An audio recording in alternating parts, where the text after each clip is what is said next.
On the streets, out in public, I like real conservative clothes. Something that's not too flashy. But on stage, I like them as flashy as you can get them.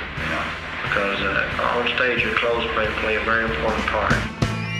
Wherever Elvis went, there were riots. Young girls were trying to tear him to pieces.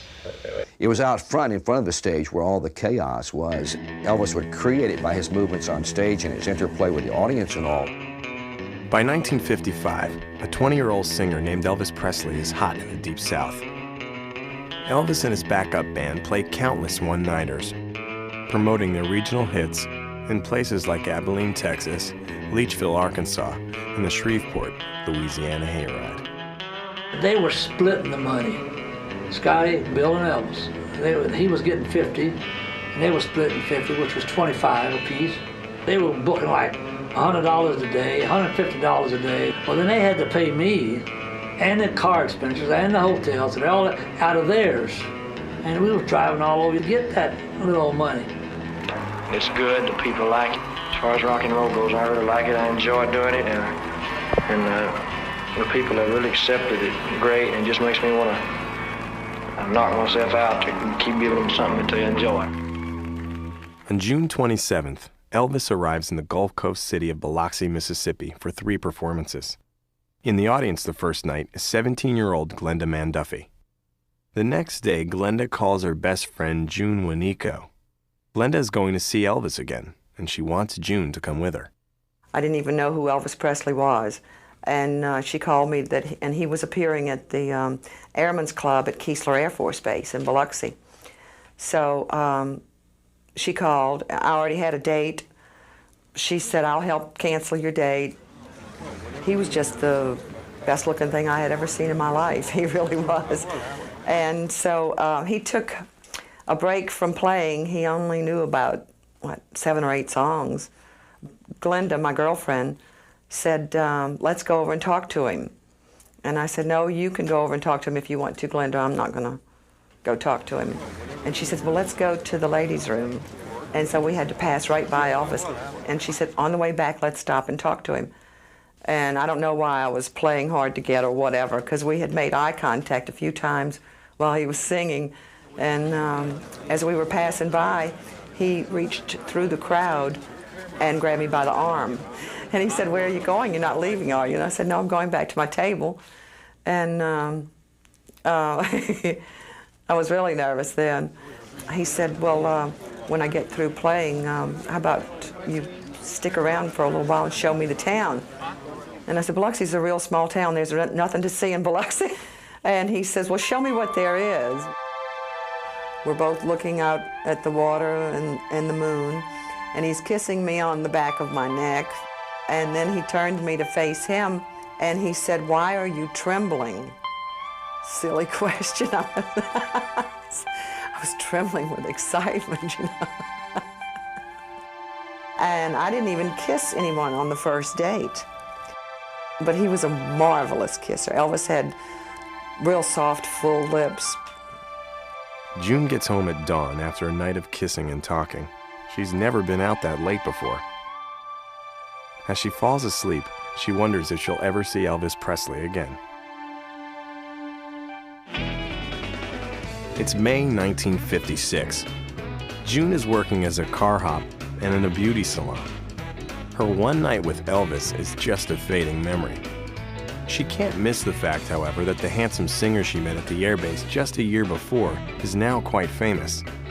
He has the #1 record in the country and best-selling album.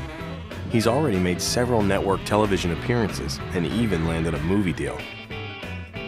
June and her friend Marie are on the way to Memphis for a vacation with 3 other girlfriends. When they arrive, Marie's first priority is to find Elvis's new house. I wanted to go to Florida, she wanted to go to Memphis. I didn't really know that the reason she wanted to go to Memphis was because Elvis lived in Memphis. So as soon as we got to Memphis, we went to down in the area where Elvis used to buy his clothes at Lansky Brothers, I think is the name of the store.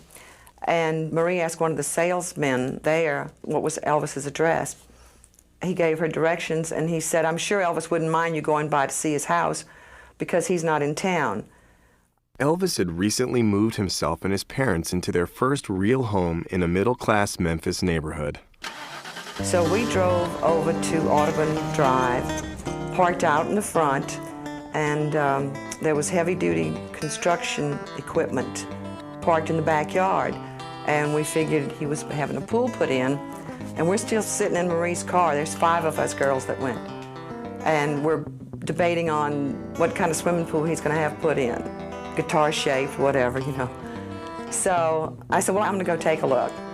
So I got out, the rest of the girls followed, and we're up just, you know, bigger than life, trespassing on Elvis's property. And I jumped up and was looking over the fence top like this, you know, looking at the pool. And it's a square pool.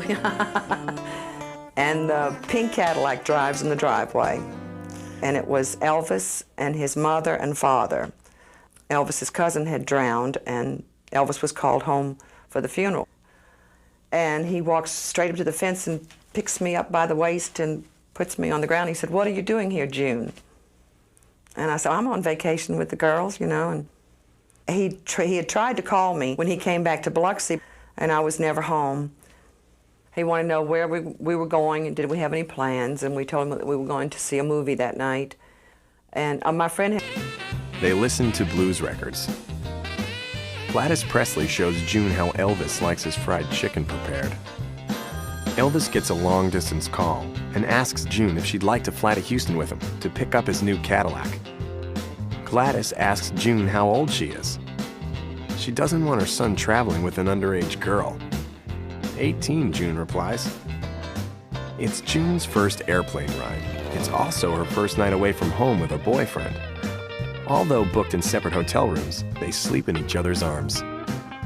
There was something about being with Elvis. I just trusted him that he would never do anything to hurt me or anything. The next day, Elvis and June drive the new Eldorado back to Memphis, top down. After 7 days of being in Memphis, we drove back to Biloxi.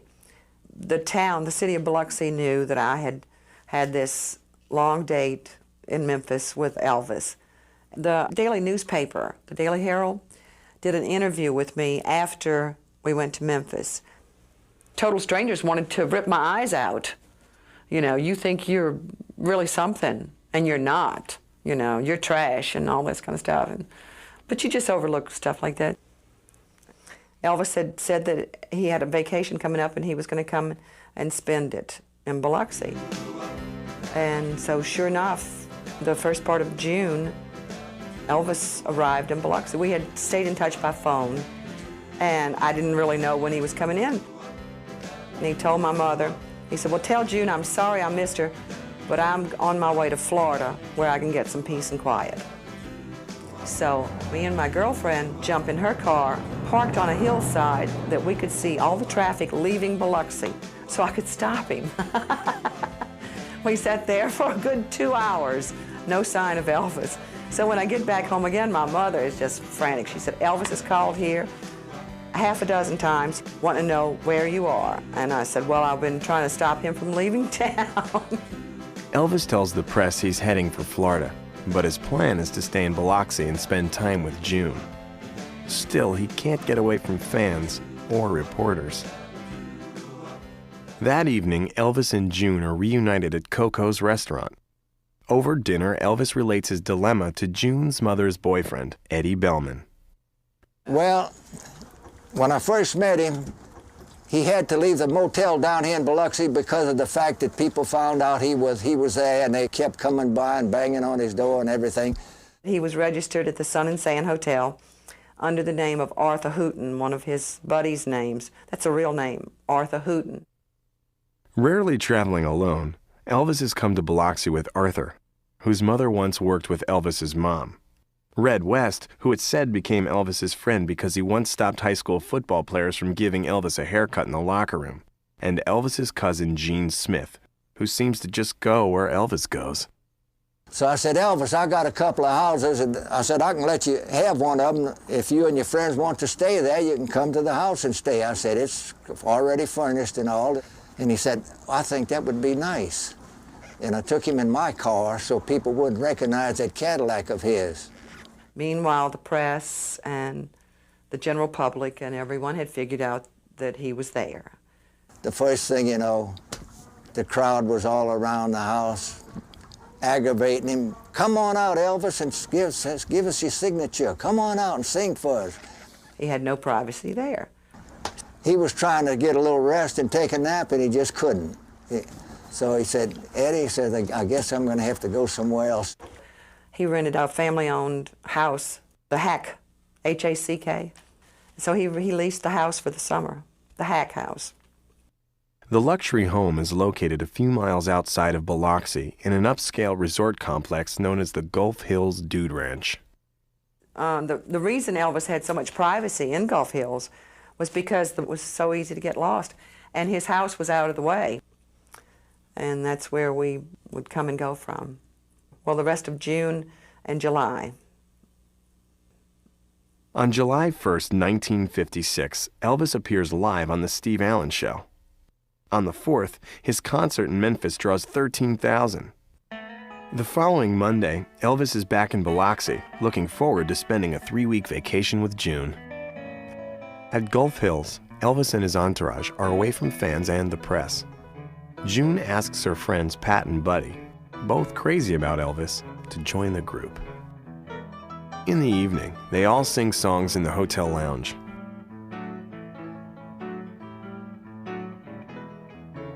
They smoke tiny cigars and use them to set off fireworks at the resort's golf course. This results in a polite letter from the hotel manager pointing out it would be safer to explode fireworks on the beach. Despite Elvis and June's seclusion at Gulf Hills, the word gets out. Newspapers and magazines from all over the country are calling for an interview with Elvis's teenage girlfriend. The most asked question that I've ever been asked: was Elvis a good kisser? And the second most asked question was, did you go to bed with him? I didn't answer that one. When a New Orleans radio station broadcasts news of Elvis's engagement to June, Elvis fears his manager, Colonel Tom Parker, might hear the story. The colonel would always kind of say, Elvis, be careful, because, those girls may drop you if you get involved or you get married or something. Elvis accepted Colonel's advice, which was very wise of Elvis. Colonel Parker really created Elvis. When you say what was his role was to create an Elvis Presley. For one thing, he was a fantastic businessman. And he always used to say, I have only one artist, and that one artist is Elvis. Elvis and June race 90 miles to the Louisiana radio station. He tells listeners he's serious about his career and not about to wed. I've been approached with the question of, when you do get married, what kind of a girl do you want? A blonde, a brunette, or a redhead? But I haven't got a dream girl in my mind now, Although Elvis is playing it cool, June's mother still has a good feeling about the young star. I liked him right off the start. I liked Elvis because he wasn't loud. He didn't use any foul language, and he was just a fine, well-cut man. June's mother's boyfriend, Eddie Bellman, feels the same way. Eddie had not really kept up with Elvis's career or anything like that. He liked him as a young man because he respected his mother and father. Everything he said was yes, sir, and no, ma'am, and thank you, and please. And he was just a real Southern gentleman. And Eddie admired that, so he thought he would arrange a deep-sea fishing trip. He had a friend that had a charter boat. That was the first trip he'd ever been on as far as deep-sea fishing or any kind of fishing. So Elvis enjoyed it so much. On the way back to Biloxi, Elvis asked if I could arrange to get the boat again because he wanted to invite his mother and father down to go with us. He called them long distance. We were all in the room with him. And he said, I want y'all to come down Saturday morning and go fishing. His mother and father came down the next day, and I met him. We met the mother and the daddy, Mr. and Miss Presley, on a Friday night, and they didn't know how to get to Gulf Hills. I said, I'm June's mother, this is Mr. Bellman, and y'all follow us and we'll take you to Elvis. Who else has a pink Cadillac but the Presleys? It's Friday the 13th, the day RCA releases Hound Dog and Don't Be Cruel. By the end of Elvis's vacation in Biloxi, the record will sell 1 million copies. The following day, we went fishing again. And his mother and father fished, Elvis fished, all his friends fished, June fished, everybody fished. I didn't fish, I was busy taking film, taking footage with my little 8mm camera. I asked Elvis, would he mind? He said, no, you take all you want. Elvis was reeling in sharks and everything else, you know, and it was something new to him. We just killed the fish that day, just had them strung up like you just wouldn't believe.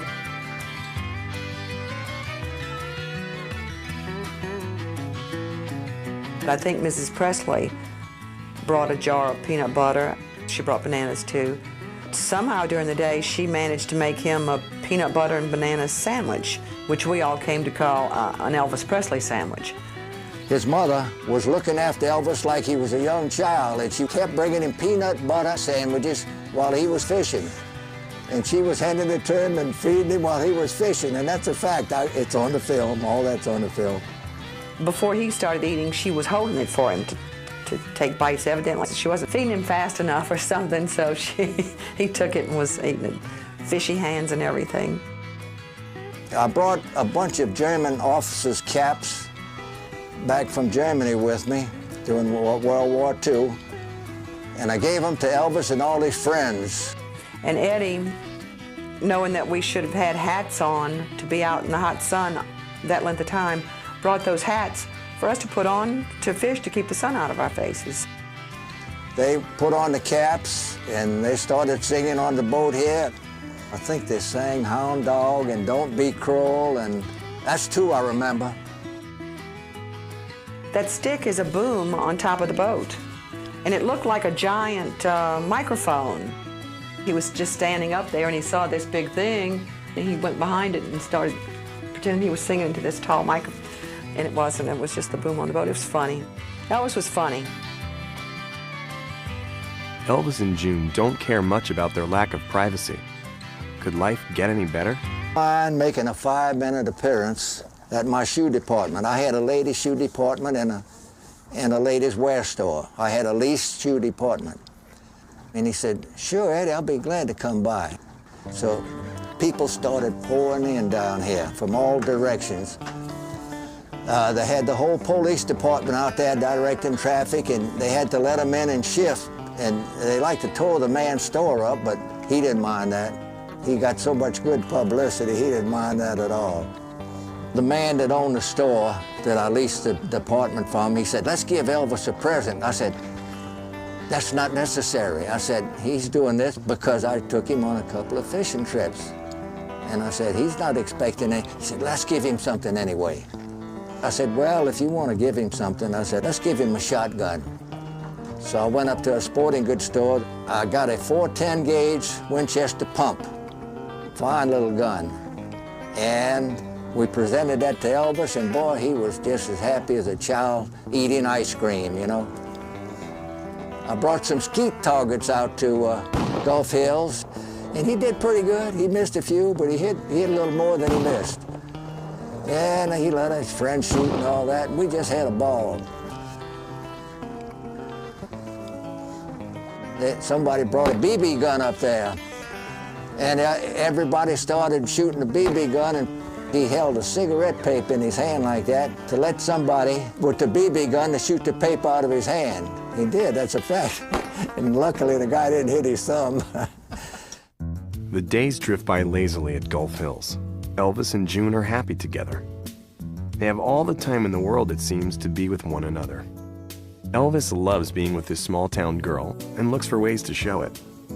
One day he commissions the famous Gulf Coast artist Harry Reeks to do a portrait of each of them. And Elvis was not too pleased with it and said that it didn't do me justice. And Mr. Reeks, he was such a sweet gentleman, he said, well, it's hard to capture that much beauty. But Elvis patiently sat for this one for about a good 45 minutes. He had gotten in a big box of souvenirs that Colonel Parker used to peddle, and he reached in and took out this pink scarf and draped it around my neck and pretended to be strangling me with it.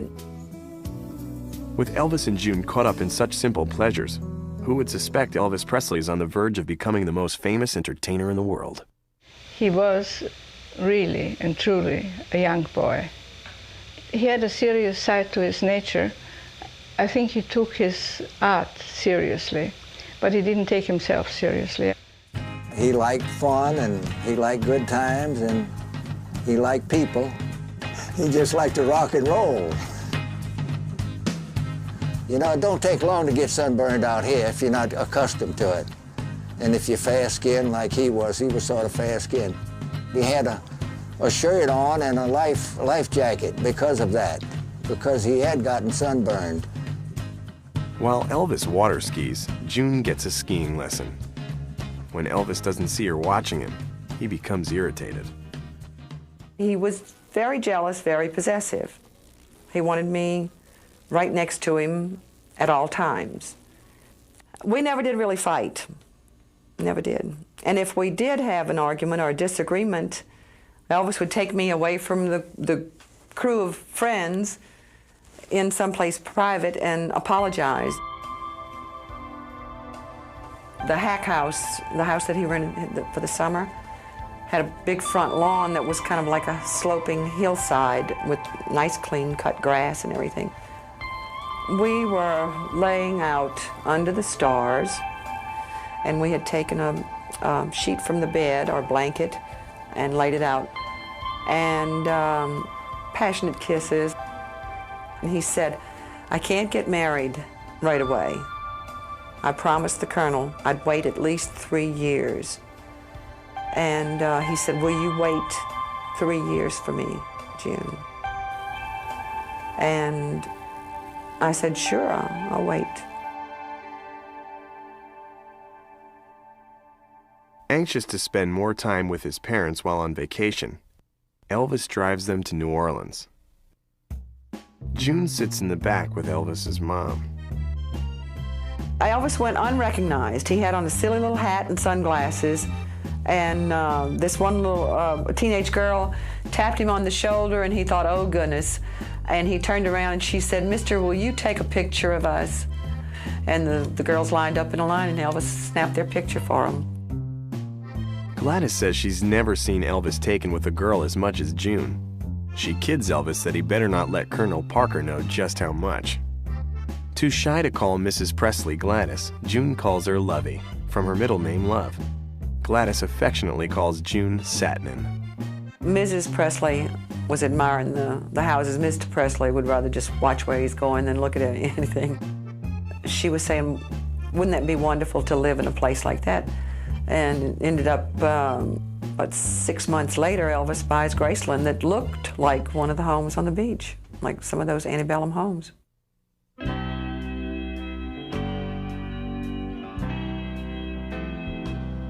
We were passing the cemetery, and she said, "That's the prettiest cemetery I've ever seen in my life. Stop and take a ride around and go." This was the cemetery in Metairie.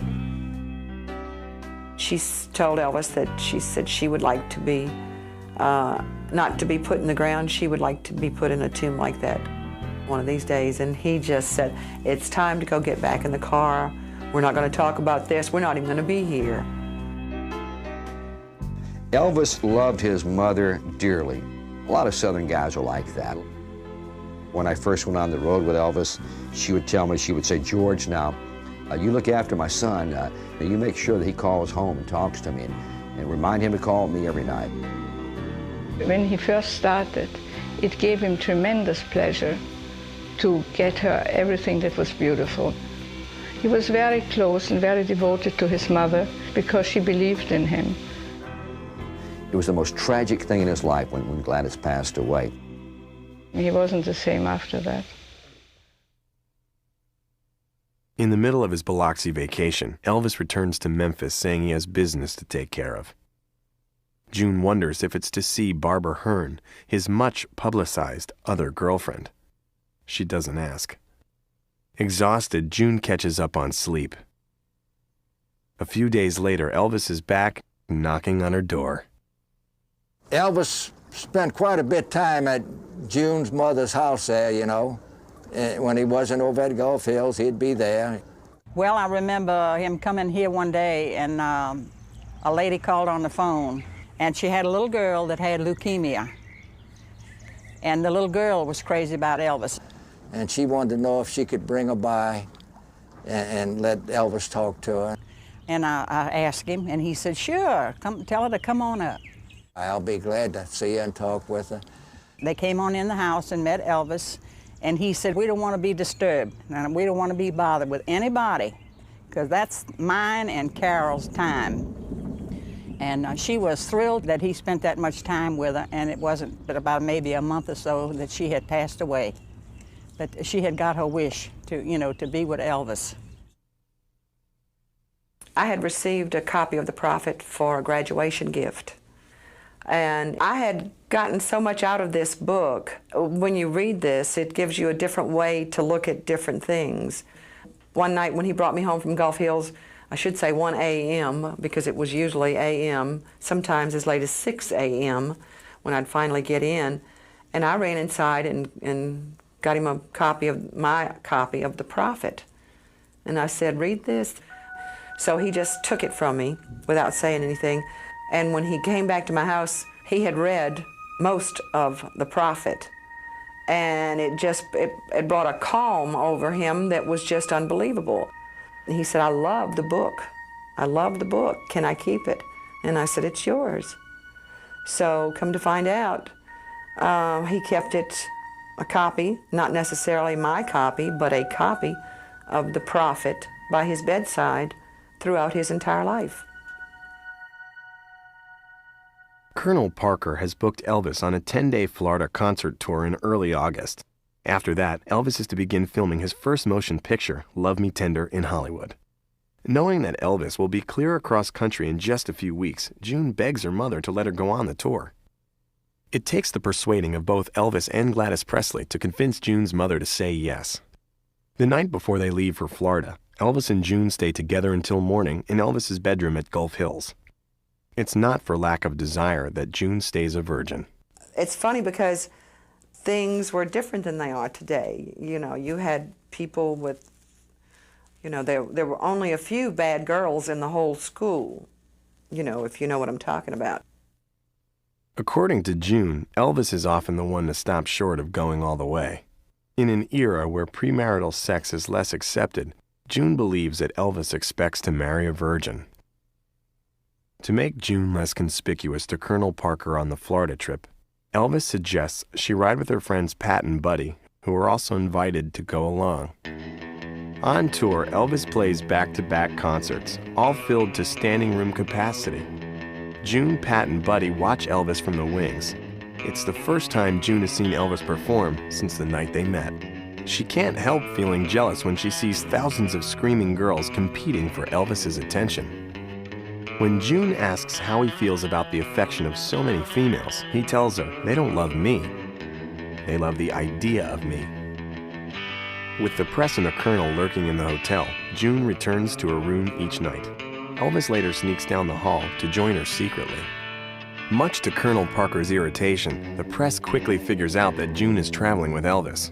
The Colonel did not approve of girls in Elvis's room because he was afraid that they would that something would happen and it would be bad publicity. I don't think it was so much that he didn't like June, he just didn't want Elvis to get involved with a lady that early in his career. He gave me some pretty dirty looks from time to time. Colonel Parker, being the snake that he was, I just smiled. And nobody really liked him, but you tolerate him, you know. He knew what he could get for Elvis. The Colonel is furious when he sees a feature article quoting June's mother saying Elvis will marry June in 3 years. He demands that Elvis do something immediately about the bad press. Elvis quickly concocts a story for the Miami Herald, saying he has not one, but 25 steady girlfriends. Elvis orders June to keep her mother quiet. He later apologizes, saying he feels he's losing control of his life. June wonders why Elvis won't just stand up to the Colonel, if he loves her so much. He'd come to me, I mean, even early days, and say, Colonel wants me to do this, he wants me to, I don't want so-and-so. I said, well, tell him. You know, I said, sit down tell him why you don't want to. Oh no, I made a deal with him. He's gonna take care of this and I'll take care of the singing. Elvis is also agitated about other things. He was upset because people were saying that he was a child of the devil, and and he was leading our children. He just wanted people to like him. After the final show of the tour, June misses her ride and doesn't get back to Elvis's hotel suite for an hour. She finds him in bed in a cold sweat, still dressed. He's just awoken from a nightmare. He says he dreamed he saw himself in a coffin. His mother was standing over him crying. Elvis holds June close. She fears something bad is about to happen. On August 20th, Elvis Presley begins filming his first motion picture. Elvis would go to the movie theater when he was young, and he would study the actors, how they acted on the screen and what they wore and the looks that they used. He was looking forward to it. He loved movies. As much as Elvis loves the cinema, Hollywood turns out to be a different place than he expected. He misses June. He sends her telegrams and even invites her to California. He was very intimidated. He was just a small-town country boy, and and Hollywood's a different city all on its own and everything, and a lot of people telling you exactly what to do, and he was so anxious to please. And Elvis's only real problem that he had out there was he wanted it to be a straight acting part with no songs. And they did come up and with one song, and he agreed that he would sing the song, but it wouldn't show him singing it. It was going to be playing in the background with his voice. He would not be singing it on screen. And he said, but it's a nice song. He sang it to me over the phone, and that was, it used to be called Orally, and they changed it to Love Me Tender. He was pleased with the song. He was not pleased, however, when they decided to make him into a little stage performer in the movie. It was just like Sinatra was. They found a niche in Hollywood, and he fit perfectly into that niche. I think the main reason that he was so upset about singing was because he hated musicals. When we went to see The King and I in Biloxi, and Yul Brynner would turn to Deborah Kerr, and instead of saying, I love you, he would start singing, and Elvis would say, I can't stand it, I can't stand it, let's get the hell out of here. And so we walked out on The King and I. But he hated musicals, he really did. Colonel Parker, he wasn't really artistic-minded. He said all Hollywood is interested in is making money. And my boy, he called him Elvis, my boy, said, my boy's making a lot of money. That's why we're still making these pictures, and we're not going to change until this format runs out. Co-starring with Elvis is the beautiful starlet Deborah Paget. Elvis thought Deborah Paget was one of the most gorgeous ladies that he'd ever met in his entire lifetime. He had a crush on her. I think Elvis would have liked to gone out with Deborah Paget and captured her for his very own, but Deborah was off limits to Elvis, which I was grateful for. She was seeing someone else at the time, so it never materialized. Also starring in the movie is veteran actor Richard Egan.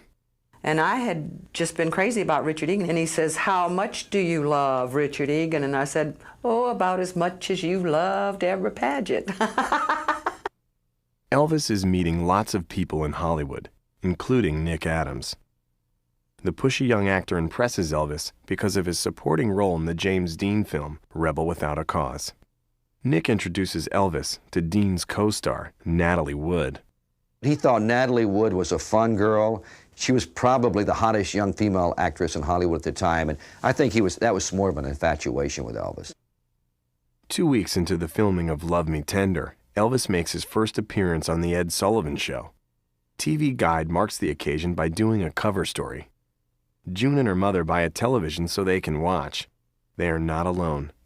82% of American households with a TV turned on that night see the broadcast. Elvis is proclaimed the king of rock and roll. When Love Me Tender wraps in mid-October, Elvis returns to Memphis, anxious to see his parents. He calls June and wires her money to fly up and stay with him. Back on Audubon Drive, June can see how much things have changed. Now large groups of fans constantly linger outside the Presley's home, hoping to meet Elvis. He attracts huge crowds, even in Memphis, where he once felt less conspicuous. Elvis and June lie in bed talking for an hour. June asks him about stories in the press detailing romances with other women.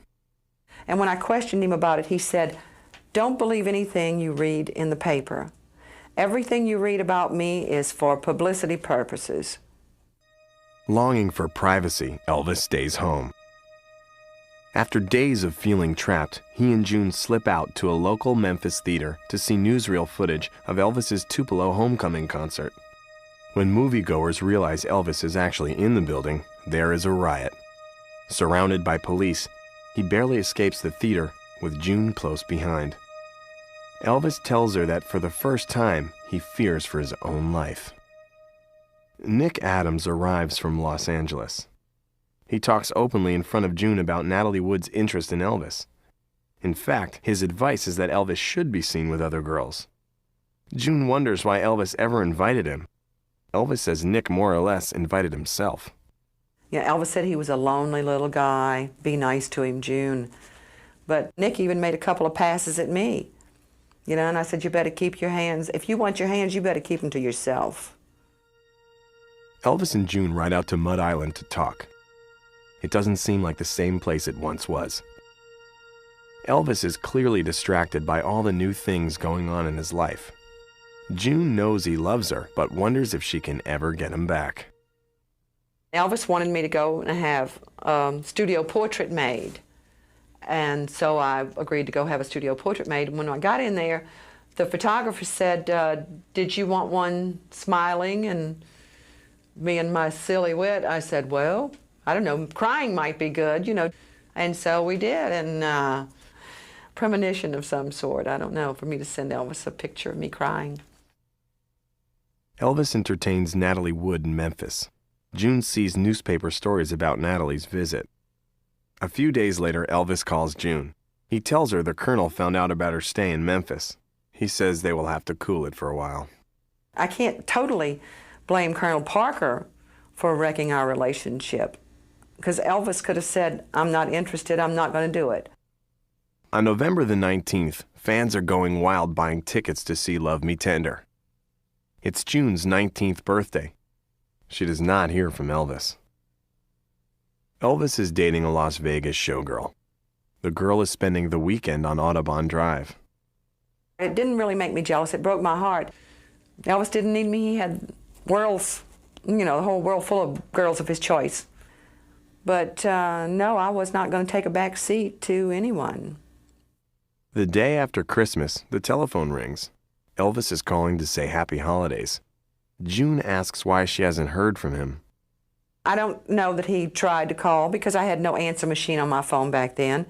He claims that he did try to call. June's New Year's resolution is to forget about Elvis Presley. She knows that she isn't cut out for his world. On March 18, 1957, June gets a telegram. Elvis wants her to meet him in New Orleans, where he'll be changing trains. He's heading back to Memphis, about to move into Graceland. June decides to go to the station. She has something she needs to tell him. It was really hard, and I just, he kept saying, "You got to come home with me. I got a surprise for you. Mama can't wait to see you, and you're going to stay on the train with me." He was just ranting on, and I said, "I can't go with you. I'm engaged to be married." But I'm telling Elvis Presley that I have met someone and I'm engaged to be married, and I hope it hurts him, you know. I just blurted it out. I didn't know how else to tell him, and he just looked at me. So that's how we said goodbye.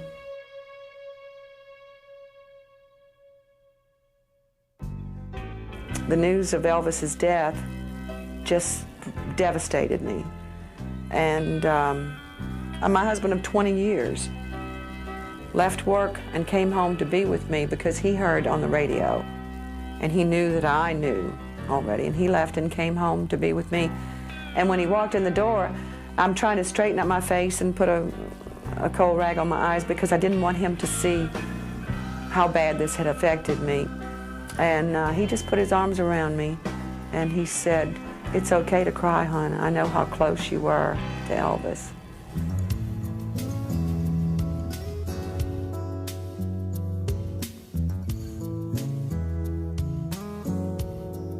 Now when I look back on it, it's like a different lifetime because it has been so long ago.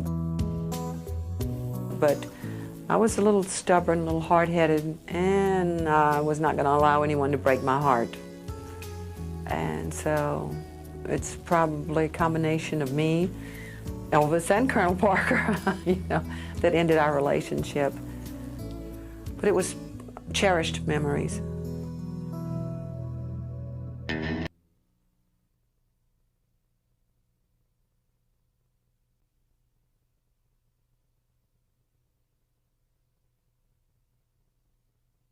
Coincidentally, Elvis and I were in the exact same class in high school from the 8th grade all the way through at Humes High School. It was just pure coincidence. He moved up from Tupelo and we met and became friends in high school. I became class president, editor of the yearbook, editor of the school paper, and I wanted to be a disc jockey. And Elvis quite frequently would bring his guitar to class. And I remember the first time we actually met in an 8th grade music class. He brought his guitar to class at Christmas time, got up and sang a couple of songs, and I was amazed because nobody in the school could do that.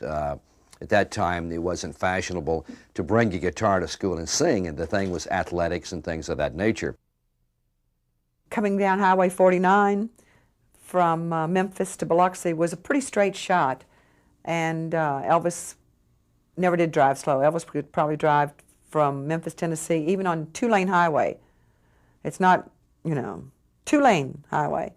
And he got in one night, was pretty aggravated because he had got caught speeding. Not that he, but he was 3 hours for Elvis to make it from Memphis on a two-lane highway. So he was a speeder, and he got ticketed in Hattiesburg, Mississippi. So I'm not sure whatever happened to it. I think the guy probably saved his carbon copy and, as a souvenir, but happy that he had been the one to stop Elvis. A lot of people ask, how can you remember,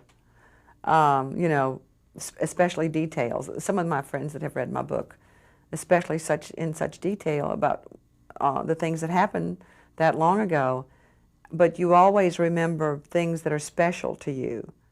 And it wasn't like just an ordinary date or an ordinary trip to the zoo. It was special, and you just remember every little detail of everything that happened. I put it aside, and it was in my closet for years and years and years. And I even loaned it to one of Elvis's friends to take out of town with him. And, he could have lost it. Something could have happened, but he brought it back to me. And thank God, because it was the only film I had, you see. But, hell, I trusted the man, and I let him have it, and I'm fortunate that he took care of it and brought it back to me.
If he wasn't unwound, God, he'd stay up all night long, listening to the radio and talking, yip, yip, yip, So we had to drive most of the time. So we had to kind of unwind him somehow or another. And we walk down the road with them maybe a mile or so, and then they come pick us up. They get through eating and drinking their coffee. Scotty and Bill, whoever was turn, you know. And they'd pick us up down the road, and he'd get in the back seat, he'd go right to sleep.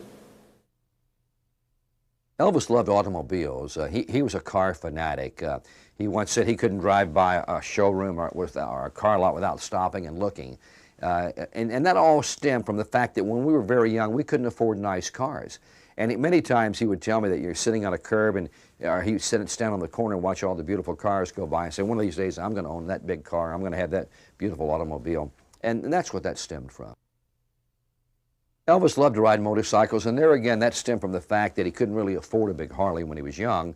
The Harley Davidson were the big bikes when we were all teenagers, and we would all marvel at, whoa, gee, look at that bike. Oh, what a Harley. That was the big deal.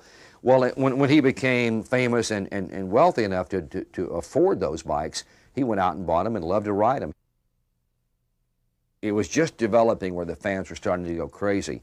It was out front, in front of the stage, where all the chaos was, and where Elvis would create it by his movements on stage and his interplay with the audience and all. And the famous one was in Vancouver, Canada, where Elvis was performing outside on a football stadium, 100,000 people there, and there was nobody on the field, and Elvis comes out on stage and says, well, come on down, and they all emptied on the field, 100,000 people, charged the stage, had to stop the show. That happened a couple of 3 times, and finally Colonel Parker said, Elvis, we got to get out of here, this is getting dangerous. So Elvis he trimmed the show down from an hour till about 40 minutes, and as we left, Elvis jumped in a police car and took off, and we jumped in Elvis's limousine. I say we, the guys with Elvis at the time, there wasn't many, and Elvis's band, Scotty and DJ and Bill, we jumped in his limousine. Well, the fans charged the stage, turned the stage over, completely demolished it, took all the wood parts of the stage for souvenirs, took all the sheet music, took the music stands, took what instruments were left as souvenirs, and then they came to the car where we were. They thought Elvis was in the limousine,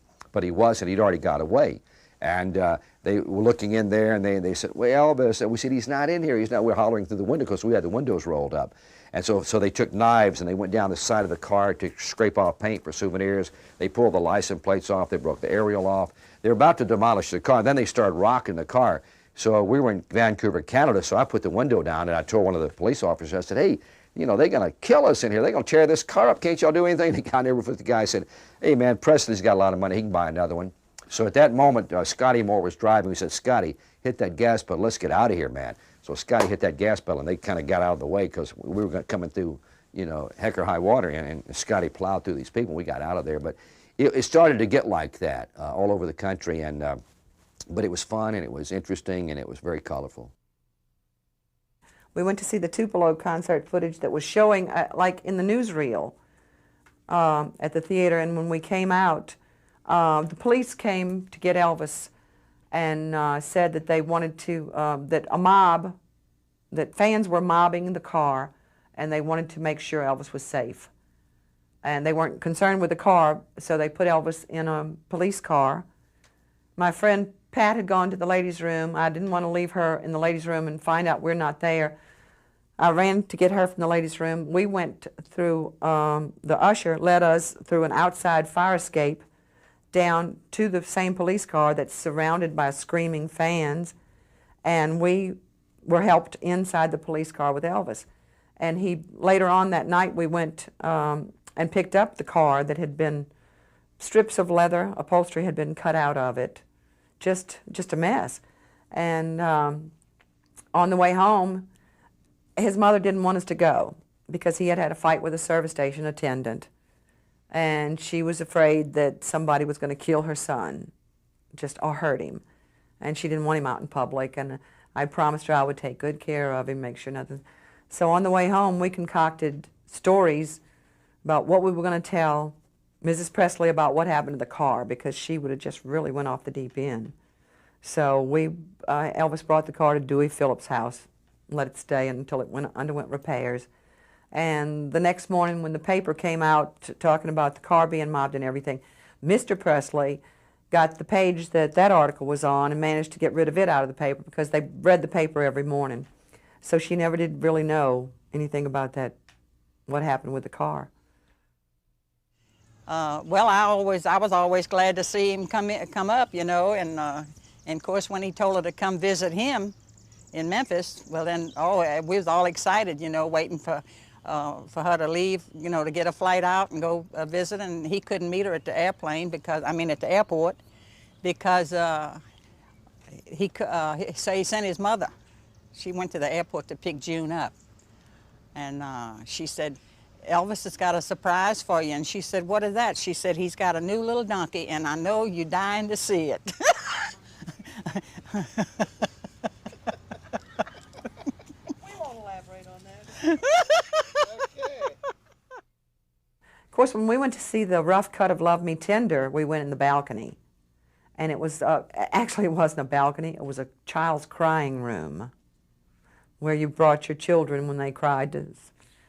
And we saw it up there. So, and we were brought in through a, you know, an upstairs where you don't go through the rest of the people. He was critical. And you know, and he said, I sound like a hillbilly and things like that. I mean, you know, he didn't like it. I loved it. I thought he was just gorgeous, so big and humongous on the screen. You know, just, that's a lot of Elvis up there. I also took film of June when Elvis was lying on the floor on his stomach. She was picking blackheads off him. Maybe I shouldn't have said that. But, you know, we all have them at one time or the other.